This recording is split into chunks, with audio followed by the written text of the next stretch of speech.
This morning, I would like to invite to the pulpit Ahmed Eldarrat to share some of his thoughts about Eliot. Welcome, Ahmed. Good morning, everyone. My name is Ahmed Eldarrat, and my pronouns are he, him. I am an Arab-American father, husband, tattoo artist, painter, printmaker, and illustrator. I am married to my best friend of 30 years, Deborah Eldarrat. Together we have 2 children, Khadijah and Annalise.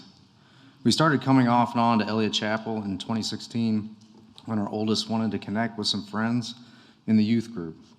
We signed the book in 2019, right before the pandemic. At the time, we were aware of Eliot Chapel and had a very general understanding of Unitarian Universalism. My aunt and uncle Kathy and Bob Becker are members, and they have always been kind, compassionate people. We share similar liberal values and have progressive viewpoints on politics and religion. So I figured if they are members of Eliot Chapel, then it must be a safe and inclusive place. My father is from Libya, and my mother is an American born in Kentucky. I was born in St. Louis in the mid-'70s, and my parents divorced when I was 2. Some of my earliest memories of elementary school in South City include hearing the voice of Dr. Martin Luther King Jr. broadcast over the loudspeaker on MLK Day. From an early age, I was touched by Dr. King's words and the civil rights movement.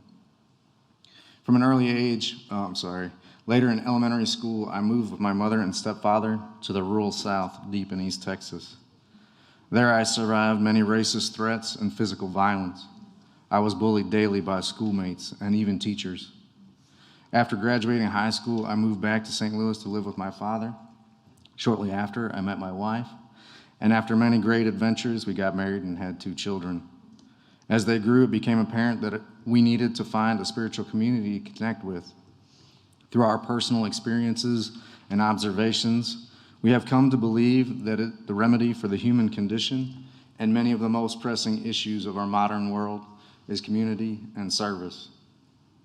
When our family felt isolated and in need of connection, we looked around for a community based on the progressive values that we hold dear. It was Eliot Chapel to seem that checked most of the boxes, and it was right here in our area. We gave it a try, and we felt welcomed. In one of the first services we attended, we learned about the interesting history of UU from a madrigal performance. Since those first few visits, we have forged a bond with several families.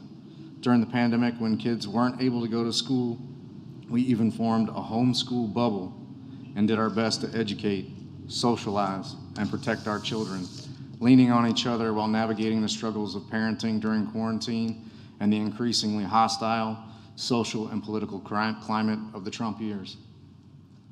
Debbie and I have joined covenant groups and found plenty of opportunities to connect with community service work and social and justice and environmental justice activism with a group of like-minded, connected, and engaged humans seeking to fulfill Dr. King's dream of a beloved community. I have been able to offer my skills as an artist and designer. I have a list of friends I could call anytime, and I enjoy regular meetups and trivia nights with other parents that I know share our values, and I can feel safe to share our challenges. Our children have found great friends, learned about the religions of the world, regularly discuss values and ethics, and have a place that will welcome them regardless of race, gender identity, or religious viewpoint. We are regularly compelled to give to Shared Plate because we can feel good about supporting Eliot while also supporting organizations that align with our values. For these reasons and more, we will continue to support Eliot Chapel financially however we are able to, including our annual pledge, so that others can feel connected, welcome, and active, and they too can move from isolation and separation to connection, compassionate action, and beloved community. Thank you, and may peace be with us all.